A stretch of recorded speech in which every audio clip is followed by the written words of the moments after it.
जे संजय राऊत दुसऱ्यांना संवेदनशीलता शिकवतायत ना, त्या संजय राऊतांची आणि त्यांच्या भावाची संवेदनशीलता किती आहे हे मी तुम्हाला दाखवतेय.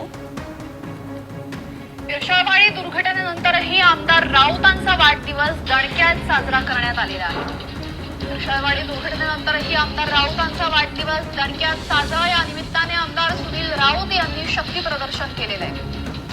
खालापूरजवळील इर्षावाडी येथे गुरुवारी संपूर्ण वस्तीवर डोंगर कोसळल्याने 20 जणांचा मृत्यू झाला. इर्षावाडीवरती जेव्हा दरड कोसळलेली होती आणि अवघा महाराष्ट्र शोककळेमध्ये बुडालेला होता, त्यावेळेला या संजय राऊतांचे भाऊ आमदार सुनील राऊत यांनी स्वतःचा वाढदिवस हा अतिशय जल्लोषामध्ये साजरा केला.